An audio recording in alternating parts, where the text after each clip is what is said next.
Welcome everyone to the next part of our Spotlight series where we interview esteemed members of the MSU faculty.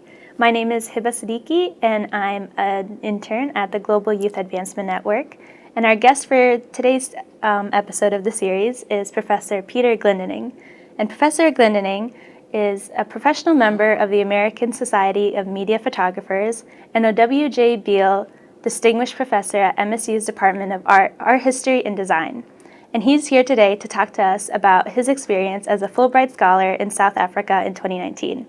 So thank you and welcome, Dr. Peter Glendinning. Thank you very much. It's a pleasure to be here. And I'm so excited to work with John, yes, right? G-Y-A-N. That's our nickname. Yeah, it's a good nickname. And to have the opportunity to participate in the mission, I think it's wonderful. All and right. I have a passion for serving young people and having their voices heard. Mm-hmm. So it's a pleasure to be here. Thank you for inviting me. It's an Thanks. honor. So to start off our interview, I thought it would be a good icebreaker, as I know you're in the art department as a photographer, to try out sketching each other. Oh, so my this is goodness for gracious. you. Okay. Here's your sheet of paper. All right. And a pen. And we'll do like a quick 30-second sketch of each other. And at the end of the interview, we'll show it to each other. All right. Okay, if you want to talk during your 30 seconds, go ahead. Sure. But whenever you're ready, you can start. Well, I'll tell you that any of my art department colleagues who are watching this are going to be uproariously in laughter right now because they know that for sure, if I was actually teaching an art course in drawing, it would be a terrible abuse of the students, and they would ask for their money back right away. Oh, no. But that's the fun part in it, though. I mean, I wouldn't say I'm an you do artist have myself, longer but hair. we're going to go along with I'm going to it. draw your microphone in there also, since that's an important part of what you're doing. And I've never been good at drawing hair. It's Oh, no, me neither. or drawing in general. I'd be the first to admit it. Although I'm trying to learn, along with playing my guitar again and drums and French. Okay. So I've got those. But drawings, it's on the list there somewhere. All right. All right, are you done with your sketch? Yes. All right, we'll put it aside. Well, We'll show it to I'm each going other to be at the happy to end. put it aside. Yes. I'll take that from you. We can show it to All each right. other at the end. Thank you. So again, thank you for being here today. Sure. And I think we just want to start off by asking you, what was your motivation to working globally and branching out from where you started off? That's a great question. Thanks for that. The first real international project that I did, well, I should backtrack just a second. I was the president of the Photo Imaging Education Association in 1998 and 99. And PIEA was an international group of photo educators. So we had members from South Africa, from lots of different countries, as well as many from the United States. And we had an annual meeting in the USA exclusively. And we also had a journal. And so I wrote an article for our journal on business practices, which was a course that I was teaching. I taught that for 10 years, a course for our art students on how to make a living, which is very important. I do not like starving artists. I want them to be all very successful. Yes. And so the article was read by 3 faculty members who are members of the organization in South Africa. Now, 1999 was, or 98 at that point, was 4 years after Nelson Mandela was inaugurated. And prior to that time, it was very difficult for people in South Africa to get things because it was under a global banishment. In fact, I'm very proud to be a faculty member at Michigan State arriving in 1978. Oh, wow. And in March of 1978, before I got here, our Board of Trustees voted to completely divest the university's stock portfolio of common stock in any company doing business in South Africa. So when I arrived here in September, this was a very important part of my understanding of Michigan State University, that it had a moral compass and that it was going to take a stand and do the right thing. And particularly regarding South Africa. So I always had an interest in South Africa in general. I had the privilege of meeting Ahmed Kathrada when he was here, writing his book, Letters from Robben Island. We had, of course, many other visitors to the campus from South Africa. Good colleague Bob Vasson, who was very involved, and David Wiley, who was our head of African Studies. So it was always on my radar. And so I got a message from these three professors, would you like to come over to teach a business practices class and update our students and us on what's going on? And as an ASMP member, which you mentioned, ASMP's, my opinion, #1 professional organization for practicing photographers in industry, this was something very important to me. So I said, sure, let's figure out how to get me there. It's a long story, but I cobbled together the money, both from MSU and from some of my professional connections. And I went over for 6 weeks. Wow. And made tremendous connections with people over there. I said, I can't just come over and teach. I've got to do some photography. So I worked with young people because all I knew were 3 professors. And I said to the young people, what's significant about the economy in South Africa today? Because that was a big topic back then. Yeah. The economy was turning around, it was getting busy, people were getting jobs, new industries. So I worked with young people who took me to visit people that were doing interesting jobs in South Africa. Oh, wow.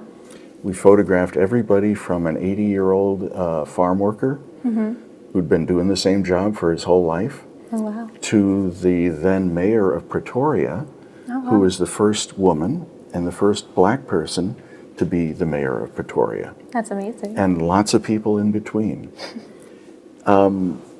Fast forward almost 20 years, Wow.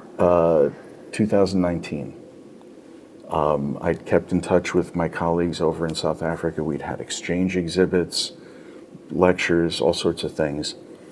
And I always wanted to return to South Africa in the 25th anniversary year of Nelson Mandela's inauguration, which was 2019. And I was very fortunate to get support from the Fulbright program to be a Fulbright Scholar and travel there for 7 months. Wow. And again, I worked with young people about this time, their passions for their country and for themselves and for its past as well as its future. That's amazing. Yeah. Sounds like you had the opportunity to meet a lot of amazing people and hear their stories, which is so important. I did, yes. It was really a blessing. And I've been to 35 countries Wow. in my life. A lot of that was actually professional work, primarily for General Motors and for a couple of other companies. I would go abroad and do lots of interesting photography for them. Oh, wow. So I've always had a passion for travel and meeting new people and understanding their perspectives from their cultures. But always South Africa's had a special place for me. That's amazing. Speaking of which, I wanted to ask you how you came about to where you are today. Like, what was your career path in deciding you wanted to be a photographer and coming to MSU? Oh, okay. Yeah, sure. I was like most people when I graduated from Syracuse University and other universities after 4 years, in that I didn't know what the heck I wanted to do. I had 2 degrees, a Bachelor of Science in Photojournalism and a BS in Political Science also. And I was toying between doing a law school stint and going off to do work in perhaps copyright or intellectual property, or being a photographer. So I moved back in with my parents, as some people do, I'm given to understand, and drove a cab in New York. Oh, wow. And went to the New School for Social Research, and I took 2 courses. One was in constitutional law with a federal judge, and the other was in photography with Lisette Modell, who was a very important photographer, creative fine art photographer. She hated my work. Oh, no. I did very well in the constitutional law class, so I went to law school. Oh, wow. And after a year and a half at Syracuse University Law School, I realized this was not the career for me. I was doing okay, but I just was bored out of my skull. I went to the College of Visual and Performing Arts, and they invited me to study at the master's level, and Wow. that's where it happened. That's amazing. Came here to Michigan State, my first job out of school, and I've somehow never left. That's amazing. So, wow.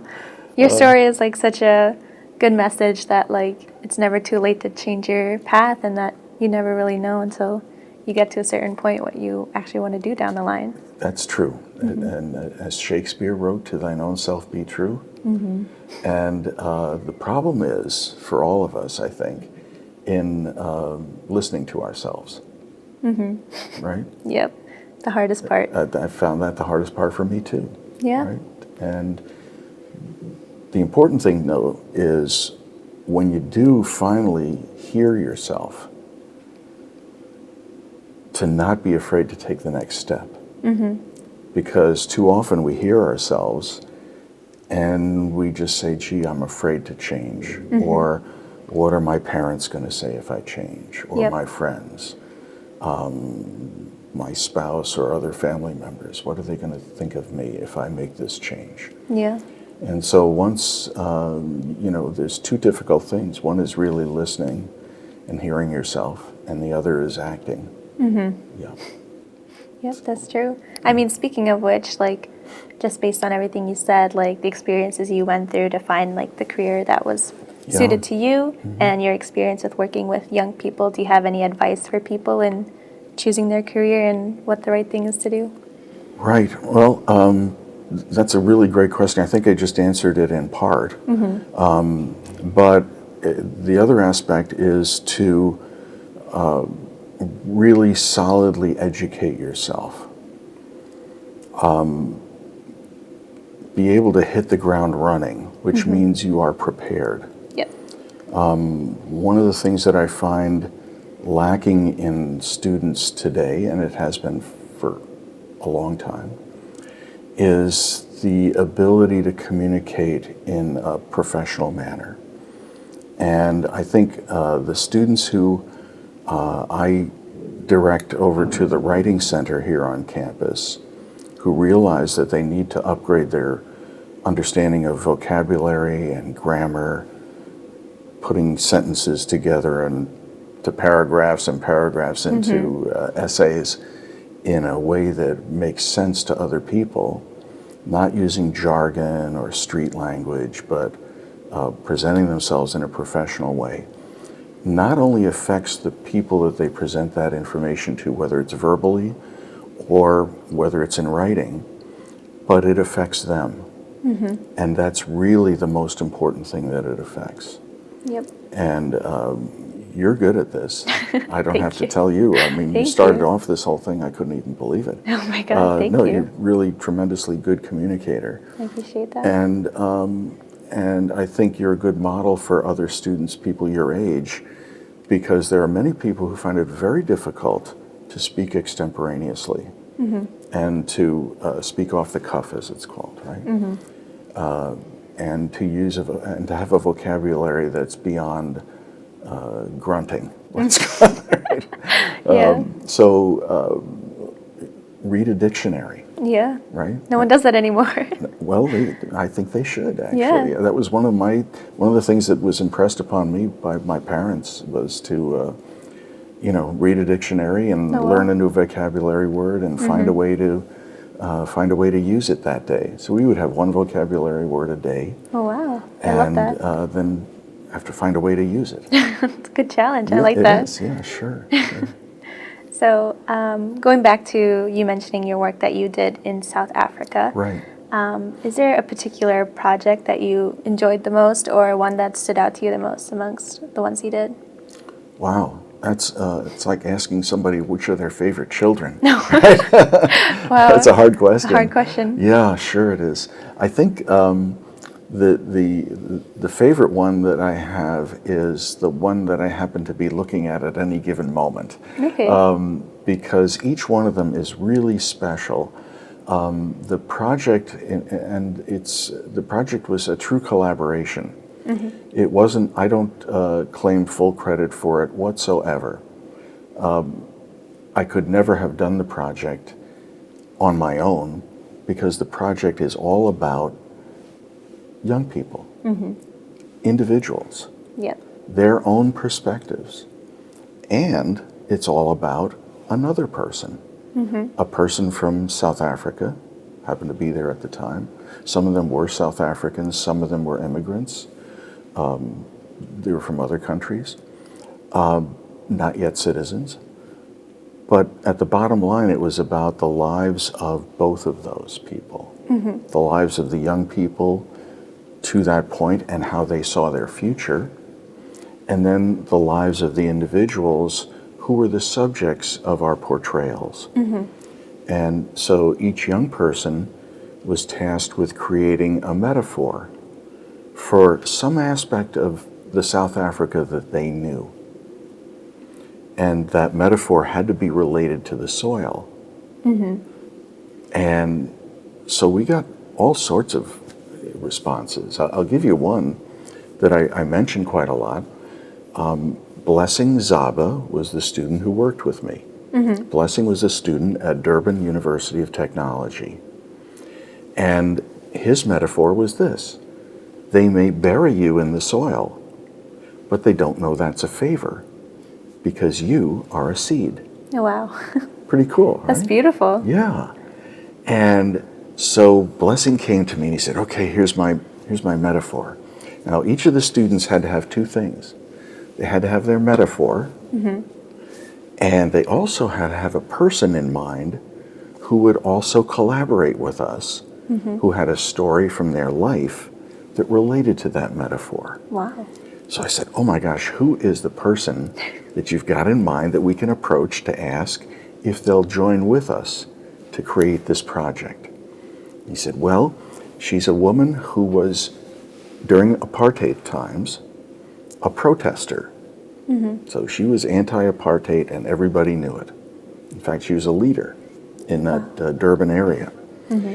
And she was in her kitchen making birthday cakes for her son, whose 8th birthday it was.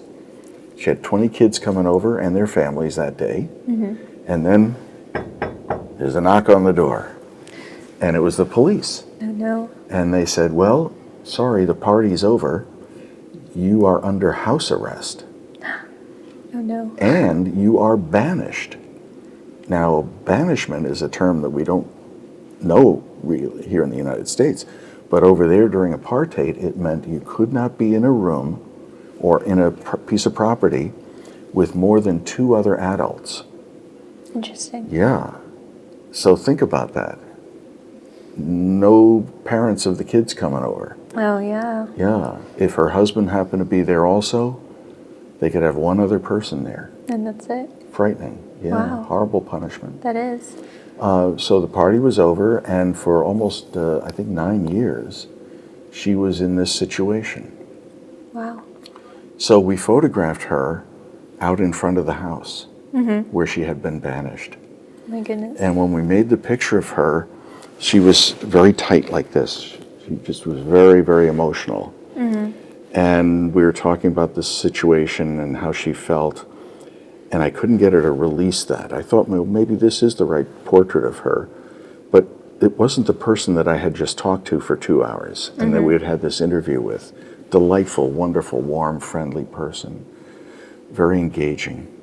And I said to her, Ela, I said, and her first name was Ela, how did it feel when that second knock came on the door and they told you you were free? And she just flung her arms out and she started twirling around. And she said, I was free as a bird. That's beautiful. It was wonderful. It was the most amazing moment. I had those amazing moments, I swear, with every single person that we portrayed. Yeah. Wow. This woman's last name was Gandhi. Her grandfather was Mahatma Gandhi. Oh, wow. And she was imprisoned at the Phoenix settlement where Mahatma Gandhi lived. Oh, my goodness. Yeah. Powerful lady. Yeah. Really very. amazing lady. I had the same feeling of powerful lady, powerful gentleman, powerful young person with every single person I met, no matter what so-called station in life they were from. Right? Wow. That's amazing. From the people who were out there, come in the morning with their guitar, put their hat out and try to make a living singing songs for people, up through people who are very well established in society and so forth. Didn't matter. They all recognized that they were standing as a symbol for other people like them, right? Now, I give the people that we portrayed a tremendous amount of credit. Just imagine to yourself, you're sitting here, a professor from another country approaches you with a friend of yours, young person. They say, you know, we'd like you to pose in a way that's telling a story, and we're going to have you standing with a big house behind you, or this or that or the other thing. It's going to be like a stage setting where you're an actor on a stage, and everything on there is important to the story. Well, if you're like most people, you're saying, where's the nearest exit? I got to get out of here. This sounds crazy. A little bit, yeah. Yeah, this stranger from another country is coming in, and they want me to play a role, and I'm going to tell a story about my life, and I'm a private person. But because of the young person who knew them beforehand, who they trusted, they could trust me. Yeah, that's the important part. That is critical. First of all, the young person had to trust that I was not going to abuse my position and not tell their story. I really was a funnel, to be honest with you. Yeah. That's all I was. Yeah, but still. I'm an artist.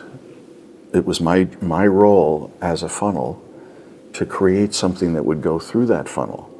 You know, it would just fit perfectly. That would really not alter the content of what was going through the funnel, but just form it. Right? Yeah. I think that's the beautiful thing about your work and what you do is that you're able to recognize that each person has a story to tell and that you understand your role in that and how to portray that story in a beautiful way. It was really very, very important for me not to be the storyteller, not to change the story whatsoever. And some of the stories are tough for people to read. Yeah. They go against the political winds of the day. They talk about very tough subjects, people being abused, all sorts of things, but also tremendously positive things and uplifting and hopeful things. But the point was not for me to say, what is the point of view of young people, but to say, how can I make their point of view visible to others? And I wrote an article that appeared actually just yesterday in the Daily Maverick, which is a online journalism, fantastic organization over in South Africa. And I talked about why I felt I was successful and what others should learn from that. And it was that you need to be a good listener. Yep. You can't really do anything for anybody else. You can't partner with them. You can't collaborate them. You can't do anything but dominate them if you're not listening to them. Exactly. And so I think that really is a key, not only for anybody who wants to work with other people. And you're a very good listener. You let me ramble on constantly here, but everything you say makes sense. So. But you know, for young people coming up, a lot of times they'll think, you know, I really got to be the person who speaks, when a lot of times it's really better for them to listen, and then they'll have something to say. Exactly, yeah. Right, yeah. That's true, that's an important skill to have. There's a great book that I think a lot of people don't read today, sadly. It was one of the best sellers ever. It's called How to Win Friends and Influence People. Yep. And one of the best pieces of advice from that book, which is probably, 80 years old now, was that there is no sound that is sweeter to any individual than their own name. Right? Yep. And when you respect other people and listen to them, you're calling their name. Exactly, right? yeah. You're recognizing that they're a unique individual who has something special to offer the world. And if we all have that attitude, then we'll learn so much more from each other. Yeah, Yeah. that's true. It's amazing. Yeah. So Professor Glendinning, I see that you brought in one of your photographs, one of your projects. Do you mind explaining this one a little more? No, to us? that was just the first one out of the box, and I was told that it was a good one to use because it would fit the set. So I have some longer ones that go more left and right, but this is very typical of the projects that we did. The young person approached me and said, "Here's my metaphor," and I had no idea what who the person was that we were going to work with. And she said, it was this: no matter how rich the soil of a garden, without light, no plant can live. A country without God's light in its people is like that garden. Mm-hmm. And so one of the things that impressed me so much about people of South Africa, first of all, I was really upset because they all speak at least 2 languages. It just really frustrated me. I have so much trouble speaking French or Spanish. Yep. And all these people over there, they're speaking 2, usually Easily, 3. right? Yeah. Fluently. Well, they have 11 official languages there. Wow. Yeah. Amazing. And there's one of my subjects is actually pushing for a 12th Oh my goodness. sign language, which is, I think, a wonderful idea. Yeah, that is. So there would be one universal language that everybody could speak without speaking, just, doing sign language. Exactly. Fantastic. At any rate, the other thing that impressed me so deeply about South Africans is the range of faith traditions and the importance of that within the culture Yep. and cultures. And people very strongly connect with their ancestors, for example. And this cuts across race, across religions. It's something that infuses the country. And I met Catholic people and people of all sorts of animist and other religious faiths. And this was something that I found really distinctive, that no matter what their religious tradition, this was important. I thought that was really special. Yeah. So I said, okay, Courtney was the young lady's name who was the student working with me. I said, well, who are we talking about? Who's the person that you've got in mind? And she said, oh, this lady Agnes, and she works in a store. And I said, okay, that's interesting. And it's a lighting store. Wow. And I thought, oh, that's cool. Perfect for a photographer, right? Yeah, perfect for and also for her theme. A garden without light, can't survive, right? Exactly. And so she's working in a lighting store. And lighting stores are very important in South Africa because people generally light up their environs quite a lot to keep criminals from thinking they can just jump over the fence and it's going to be okay. They know there's going to be a lot of light there and somebody's got a camera going and it's going to be a problem. So lighting and security things are very important. And Agnes has worked in this store since pre-apartheid up through 2019 at least. And she's a very faith-filled woman. And the interview that we had with her was about her point of view, and Courtney's, I'm sure, that if more people had a faith in God, that the country would be better. And she described the terror that she has literally walking home from her job at night. And she says all she does is pray all the way home, and because it's dark. Yeah. And I was so touched by, her candor. She's not unlike everybody else in the project. They just spoke from their heart. I wasn't there to say, well, what kind of crazy idea is this, to any of them, because it was their reality that I was there to work with them and the young person to convey. Yeah.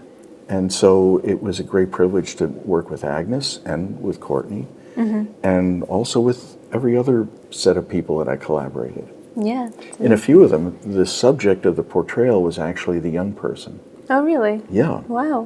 One of them was that young man who has a passion for sign language. And so we did a photograph of him using an old photo trick where you have a dark room and a flashlight. And lots of people have done this. You write with light. Yeah. You just aim the flashlight at the camera and do drawings. Yeah. So we photographed Liam in the classroom, and took a picture of him. The classroom was completely dark, had a spotlight just on him, so we didn't light up the rest of the classroom. And then he walked around for 5 minutes, drawing the names of the 11 different languages. Wow. Yeah, so Setswana, Sotho, Zulu, Xhosa, so forth. And that was his portrait. That's beautiful. Yeah, it was really and so he was participating. Another one was Bin Jun, Bin Jun is a doctoral student at Rhodes University. She's Chinese, and her doctoral studies relate to the earliest Chinese that came to South Africa. Most of them came as slaves or indentured servants. And when they died, they were not given a proper burial. They were just dumped in, anonymous graves, sometimes mass graves. And so Bin Jun's theme was, when the ancestors are unsettled beneath the ground, we cannot be settled above the ground. Wow. Yeah. Wow. Right?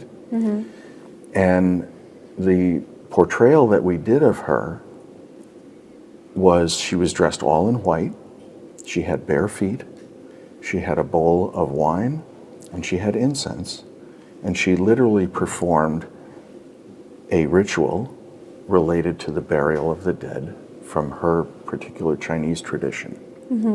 And I didn't interrupt it, but we had set the lighting to create the theatrical tableau that we want for all the photographs. And she performed this ritual and we were very silent and respectful, and just let her do her thing. Yeah. And made the portrait. And when she saw it, yes, the young person had to approve the picture. That was really important. Of course. And then, after the young person said yes, we asked the person we portrayed. And none of the pictures that I show have not been approved by those people, because it was really important for them to know, not to feel, but to actually know that they were collaborating with me. Exactly, yep. Not me directing them. Exactly, yeah. Yeah. Wow, that's amazing. And like you said, most of the projects that you have described, they're all related to the soil and the importance of having your students create metaphors that are related to the soil. Right. So can you describe this book that you brought with us? Yeah. I don't think I've shared why the soil is important. I don't think you did. No. Please tell us. And why the phrase attached to the soil is important. And it's a very significant phrase, and it was one that I was struck by a lot of people not knowing over there, which is not unusual. I don't know many people here who could recite a couple of sentences from George Washington's inaugural address, for example. Yeah. But Nelson Mandela was inaugurated, and he said something pretty significant. I spoke to many people. I asked pretty much everybody I met who was old enough to remember. What did you think Nelson Mandela was going to say when he opened his mouth after putting his hand down? Yeah. And there was tremendous difference. Really? But all of them had one thing in common. Everybody was nervous as heck about what he would say. They had no idea, right? They had hopes for what he would say. But I met people across the spectrum, black, white, colored, you name it, who thought he might say, "Let's kill all the white people." No. Yeah, crazy. And then other people who had much more pleasant things I would that hope they so. hoped he would say, too. Yeah. But the range of opinions is just as wide as can be. And so here's what he actually said, and I wish I could imitate his beautiful accent. But he started off thanking everybody who was there. But then he turned and he said, "To my compatriots."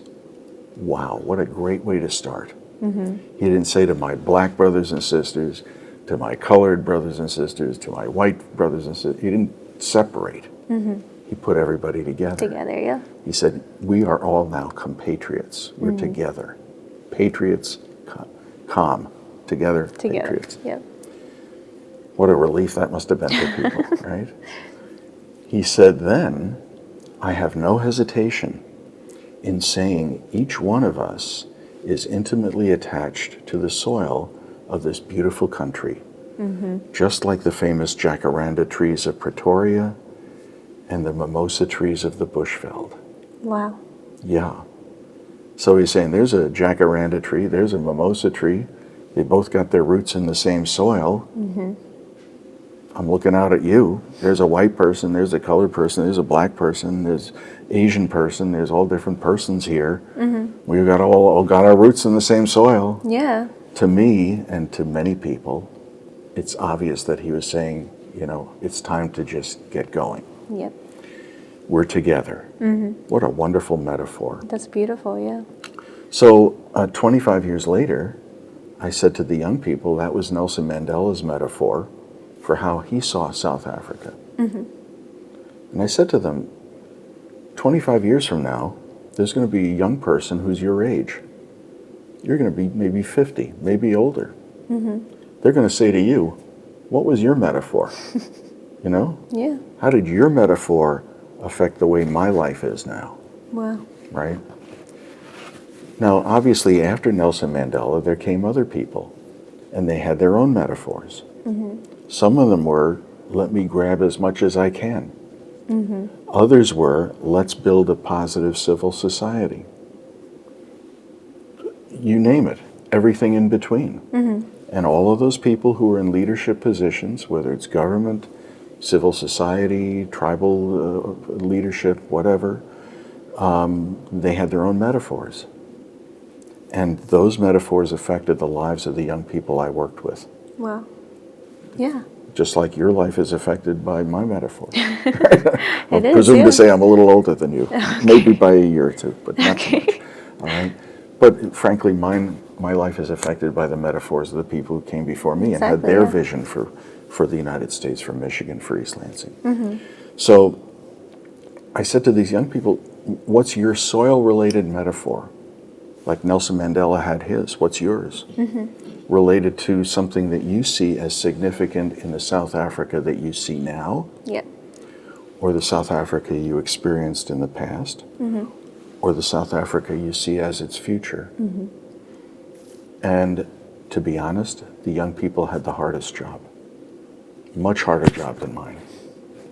It's true. That is true. It is true. They had to define the project. And it had to be based on them. And this is a tough thing. It's that hearing thing, right? They had to hear themselves. And they had to know what was important to them. In the context of their country, wow. That's amazing. Let's ask anybody to do that. I don't care what age they are. It's a difficult task. It's a difficult task. So I probably lectured to 1,600 people, young people. I visited 1,600 universities. Some of them, they're 200 people. Some of them, they're 50. Average it out. I had 48 young people step forward because it's a hard thing to do. Yep. Okay. And those 48 young people came with a passion for their country and for themselves and for the future that I couldn't match.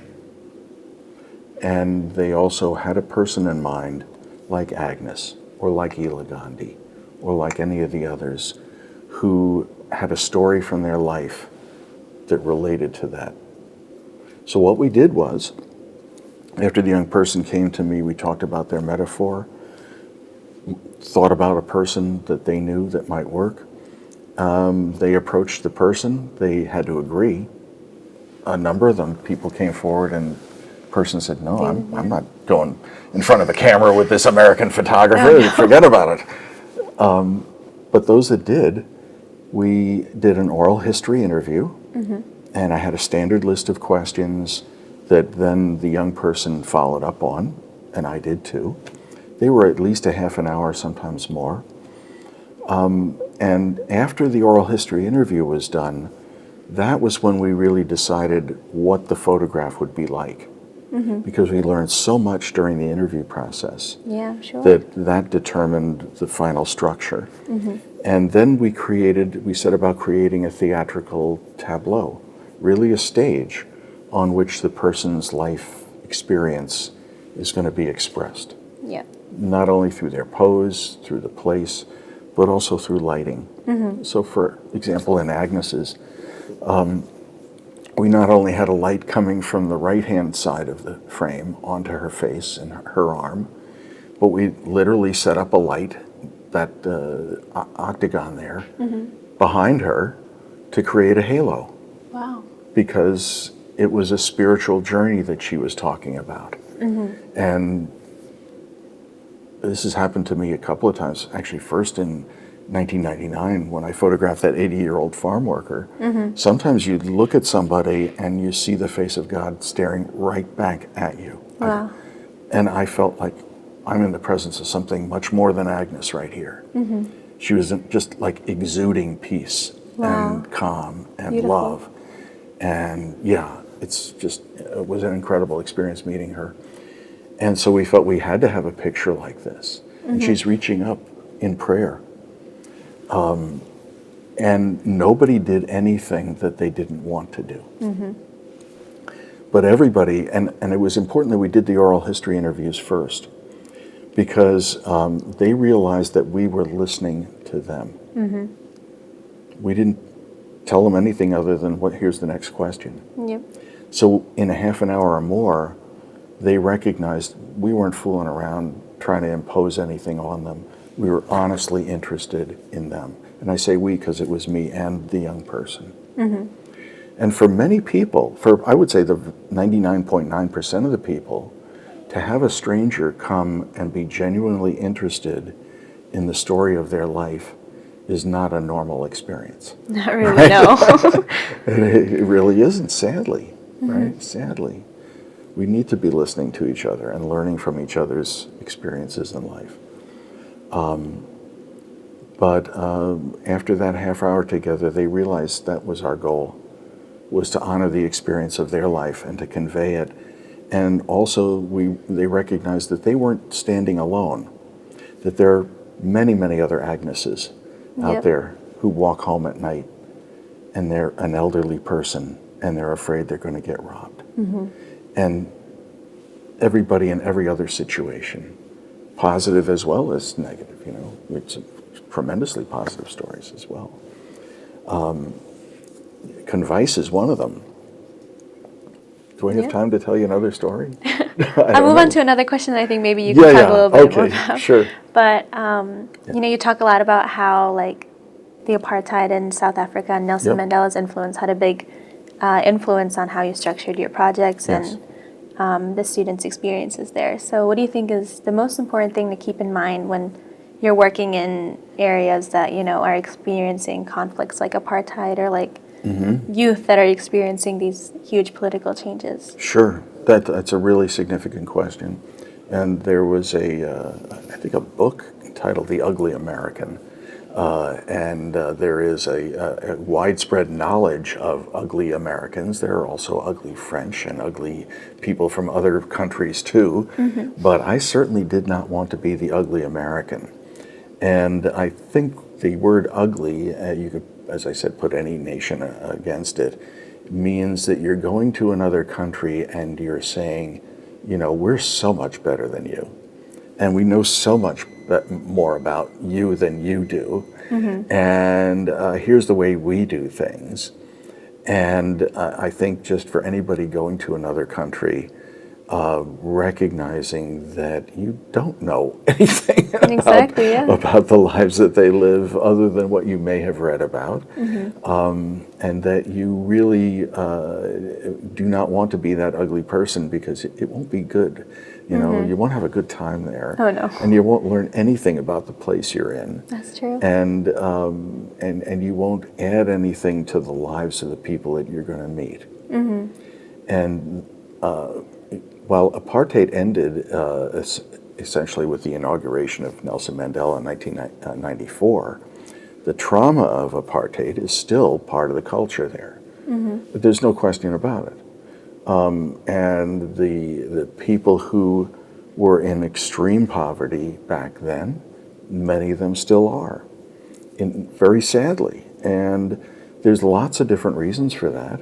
Right? You can blame lots of different people for the situations that are there. But recognizing that as a person from another country, coming into a situation, whether there's open conflict, as there is in not only in sub-Saharan or other parts of Africa, but obviously Ukraine and everywhere else. If I was going to any of those countries, the first thing you want to do is respect the fact that the people that you meet there have undergone some terrible,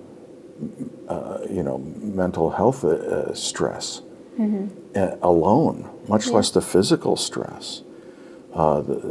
Being separated from family, that's a mental stress. Being separated from the place that family is, that's a physical, practical stress. Yeah. They overlap. And so whether it's a country where everybody's happy, happy, joy, joy, or it's a different situation, my advice would be the same. And gets back to the beginning, be a listener. Exactly. Yeah. Yep. Yeah. That's important. Yeah. I mean, I think bouncing off of that, my next question would be asking if you have any advice for young people who struggle to share their own voice. You know, when you work on projects like this, you're encouraging students to share their voice through the projects and their subjects in the projects to share their voice. And I'm sure you too have found your own voice through the many projects that you worked on. So what advice do you have for young people who struggle with that? Right. I think the first thing is to recognize that you have a voice, right? I think so many times, for so many different reasons, people of all ages feel that they don't really have anything that anybody else is interested in hearing. Yep. They think their life is very ordinary, that the opinions that they have are either pretty much the same as everybody else's, so why bother stating them? Or they're different from other people's, so they're afraid that they're going to lose friendships or whatever for stating them. Yep. And so for the young person to recognize that they are the product of everything that's gone into their life experience to that point, and that whether those life experiences are good, bad, or indifferent, they've made them who they are, and they're each a unique, special individual. Yep. There's nobody else on the planet like them, even if they have a twin. And so they do have something to share with other people. And coming to that realization that they are special is a difficult one for some, maybe many people, right? Most of us don't have like huge egos, right? I would hope not. Right? Yeah. Well, I've met a few people that are like that, but generally they're fewer and farther between. Those people have no problem in feeling that they have something to share with other people. Yep. As much as you might wish they would keep it to themselves, you know. Exactly.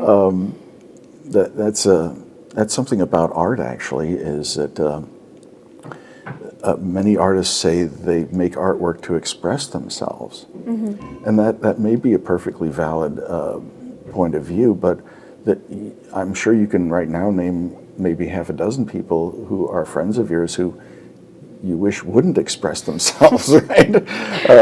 And artists are the same way, you know. So why should I be interested in, you know, your philosophy of life?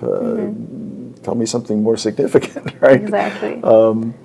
So yes, for the young person, recognizing that they have something to say, and then also after that, or maybe also before that, listen to what other people have to say.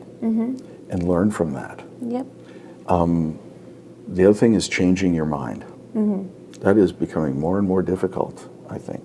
Yep. Because we have so much, whether it's social media for one thing, news media, the billboards that we're surrounded by, the impossibility of getting away from opinion, right? And also being in situations where only one opinion or one kind of track of opinion is permissible, you know, socially permissible. But being able to change your mind and saying, you know, that person just presented an argument that I can't deny. Yeah. It goes against everything that I believed up until they made that argument. So I got a choice, either continuing to believe what I did or taking into account what this person just said, which makes sense, and recognizing that I might have been wrong. That's the hard part. That's the hard part. Unless we're more able to do that, and that's one of the things that that the young people in South Africa recognize. This is not unique to the United States. Is that being able to admit you were wrong about something, and moving your life in a way that recognizes that. Those are two very, very difficult steps for all of us. Yeah. But I think the word humility is one that we need to have more. Exactly. You know, I would agree. if we have more humility and more recognition and more listening to other people's points of view, then we'll grow as a person. We'll have our foundations maybe of our existence challenged. But this is a good thing, because if you come out with them intact, then you know you're on solid ground. If you come out of that discussion with somebody else and you start questioning things, that's not a disaster. That's called growing, you know, and learning more about yourself. Yeah. It's a great answer. Yeah, I think that's so inspiring. You know, as a young person, that's why I asked the question, because I think that is something that we definitely struggle with today, finding a voice when there's like so many opinions out there today. So Sure. being able to listen is so important, and something everyone should know how to do, and that helps you build your own voice, I believe. Well, that's the essence of the rule of law. And maybe it's my almost 2 years in law school, but I think that if we all, I don't think we should all be lawyers, but no, God forbid, that would be terrible. But we should all be like lawyers in that our job is to weigh the facts. I would say more like judges, right? To be objective and to recognize that there are two sides, and then to look at both points of view, or maybe all 10 points of view sometimes, and make an assessment that is not based on our own opinion. That's the hardest part for a judge, right? But based on the facts and the law. Yeah, exactly, right? Just being open to change is so important. Like, I'm sure through your own experience, eventually finding your own career, there was lots of changes. And well, that was one of the best things about driving a cab in New York, was that you had to be adaptable. Oh yeah, I'm sure. I'm sure. Every passenger was going to present something new, and they either wanted to talk to you or they didn't. It ran the gamut, and that was one of the most important periods of growth for me as a person. I was a quiet little mouse, believe it or not. That's actually quite true of a lot of photographers. They can often be quiet people, and the camera is a protection between them and the world outside. They can deal with the world. They can, make comments about the world. They can analyze the world, but they don't have to be in the world. And I'll be the first to admit that was, as I look back on myself as a young person, it was a device that I felt comfortable in situations that I wouldn't feel comfortable just being. Normally, Yeah. That's a great symbol, Just also, like you said, like photography in a way encourages you to listen and to be aware and to observe your surroundings. Right. Yeah. You have to. Amazing. Yeah, you have to examine. But it doesn't hurt to be able to talk also. Also, exactly, And carry on a conversation with people. That's why we brought you in today, Yeah, and thank you so much for being here. We learned so much, and it was amazing to hear your story and all the amazing work you did. So I think before we wrap it up, I was going to hope that you didn't. We have to bring this out. We have to bring this out again. Okay. I think. So I believe this is the one that you drew for me. Oh my. And this is the one that I drew for you. All I'm right. also not an artist, so don't have your expectations too high. But I think we should turn it around and look. Ready? Oh, yours is much better than mine is. I didn't know how to draw your eyes, so I just stuck with the glasses. I like it. I like the curly hair. Thank you. Well, I realized your hair was much longer. And the mic. So I noticed the mic that you tried to draw. I tried to put the mic on, yes. Well, thank you so much. I'll keep this for sure. You're a better artist than I am, I'll have to say. Again, thank you so much. I'm going to sign it. Oh, please. Because I would really appreciate that. It will be one of the 2 drawings in the whole world that has my signature on it. And so in about 20 years, when I'm beyond this mortal realm, I would put it on eBay and auction my it off. goodness. It'll make you a fortune. This would be priceless. I don't think I could ever give this away. With your signature now, this is Thank you. worth millions. It's very kind of you. But thank you so much. I had Thank a pleasure you. talking to you and getting to know you. I did as well. And you so much. thank you for listening. Of course, yeah. That wraps up our episode.